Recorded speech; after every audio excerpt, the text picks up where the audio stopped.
Hola amigos de YouTube, les mando un saludo. A continuación les voy a mostrar una falla de la lavadora LG carga frontal y por dónde tira agua comúnmente, ¿verdad? Bueno, pues aquí podemos ver el retén, valero grande y el valero más chico.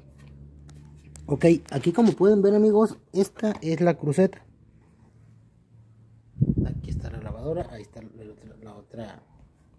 la otra parte de la tina. Como pueden ver amigos, aquí está rayado el metal, miren, pueden apreciar, y este sello es el que entra aquí, miren, ¿okay? Lleva su valero y lleva dos valeros amigos, ¿verdad? Así va. Este valero se amarró, ¿por qué? Porque empieza a pasar agua y pues el equipo se le sigue dando y el valero ya empieza a hacer ruido, sufre un desgaste por óxido. Entonces lo que pasa, como este equipo duró tenido bastante tiempo, el valero se pegó, como pueden ver ya no gira. Entonces lo que tenemos que hacer aquí amigos es rectificar. Ya, permítanme tantito. Ahí está. Rectificar esta pieza, quitar la cruceta, llevarla a un taller de torno y rectificar esta pieza, ¿verdad? Y obviamente esto ya es basura, esto ya no sirve, y este retén hay que comprarlo nuevo, ok.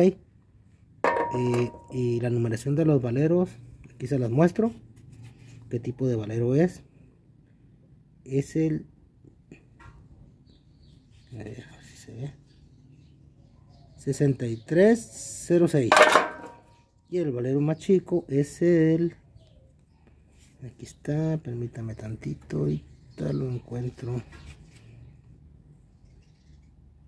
6305 amigos. Estos son los valeros que lleva, 6306 y 6305, y el retén nuevo para lavadora LG. Ok amigos, pues se va a quitar la pieza, se va a rectificar. En otro video les voy a mostrar cómo la armamos, ¿verdad? No está muy difícil, pero sí lleva su tiempo de trabajo, y ahí les voy a mostrar cómo hacerla. Saludos, suscríbanse, estamos en contacto.